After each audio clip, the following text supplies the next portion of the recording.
So, my name is Julian Elias, and I'm an 8th grader at Sage International School. Hi, I'm Clay, and I am a middle school teacher at Sage International School. There were 100 different volunteers, and there were 5,000 seedlings to be planted. I'm going to work with teachers and our administration as well as our students to leverage after-school extracurricular times that we've got to further this project. We also have a really cool Friday schedule. It's called Enrich Sage, where students don't take classes on Fridays and they'd have an opportunity to go on longer extended trips, really dive in and further a project. There's a lot of people, I think, that made this project possible. I'd like to thank TOLI for making the leadership group possible and funding our meetings and everything that went into that.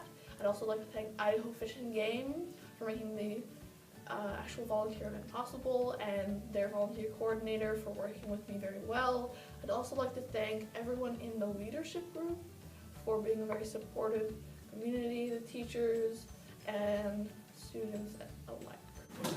Hi, I'm Sarah. I am in 7th grade at Answer Charter School. Annika Bennett, and I'm in 8th grade at Sage International School. I'm Luke Goodwin, and I'm an 8th grader at Sage International School.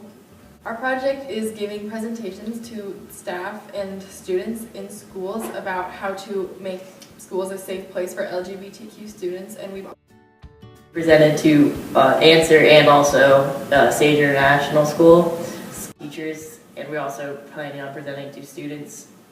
I've learned that being a leader means that you have to help create more leaders, and that it helps create a bigger impact if you don't worry about yourself and the impact you're causing. It's really scary because you have people that are depending on you to do things, and if you fall through, you're not only failing yourself, but you're failing other people and vice versa. Understanding that not all younger students would understand how big of a topic this is to most people. The biggest challenge I have faced personally would definitely be stating to a group of 60 or 70 teachers, as I said, that we presented to a big group of teachers. I am proud that when I told my friends that I was doing this, they were all really excited and they were asking me when they can help and join.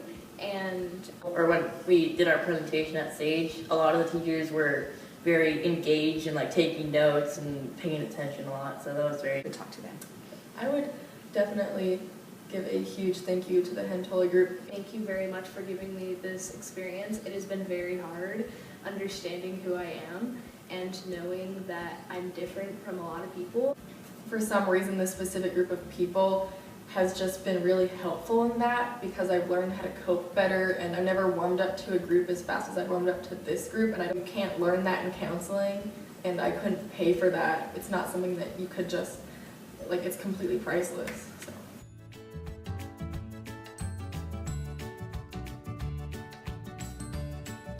Hi, I am Safi Pinter-Richards. I'm an 8th grader at Sage International School. My name is Katie Stroud, and I am a teacher mentor from Sage International School. The project I did was raising an awareness campaign for Camp Lolo, making a video and writing an article for their website. For Camp Lolo, Camp Loss of a Loved One. Through this project, I've learned that leadership as a mentor is about embracing the sometimes messy, tenuous balance of inquiry, authentic inquiry, and the boundaries of actually making a real-world impact. So I got a good footage from the interview with the director. I was lucky to get an interview with the director. And then I had a really wonderful network of resources that I could reach out to for my project.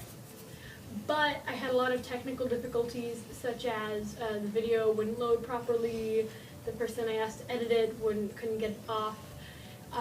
I would like to thank the Holocaust Educators Network, TOLI, for their wonderful funding and sponsorship of this Hen Youth program. I would like to thank all of the teachers who are part of this program.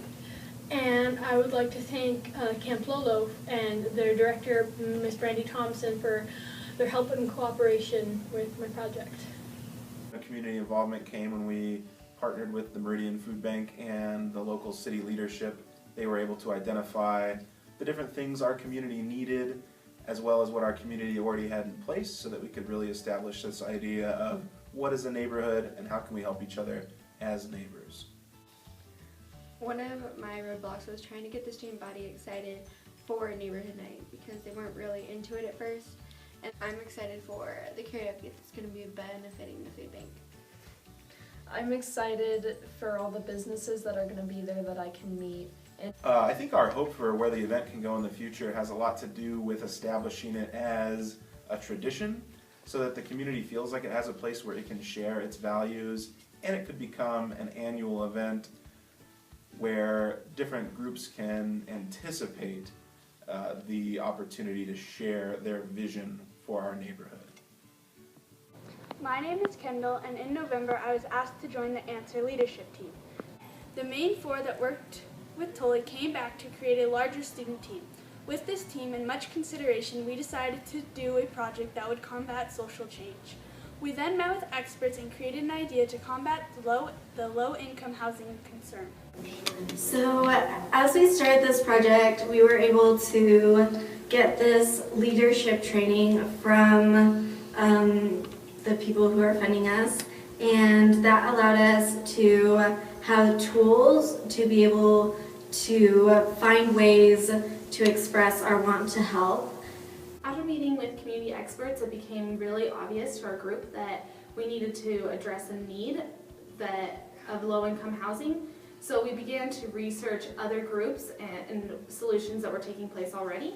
And we found that there's a lot of existing models of these democratically ran tiny home villages where people's needs are being met and at the same time that the community needs are being addressed. So our project kind of grew into building a tiny home community.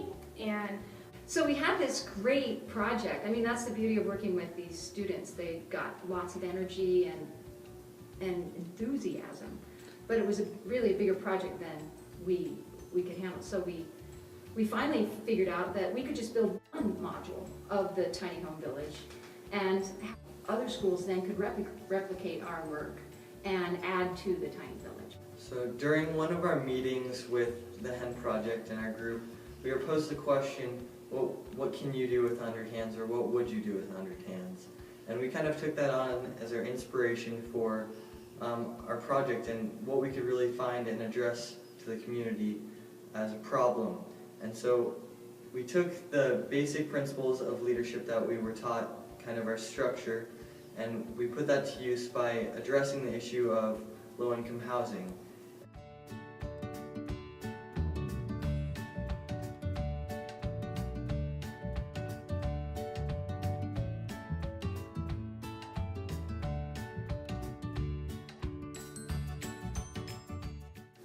Our question for you is, what will you do with 100 hands?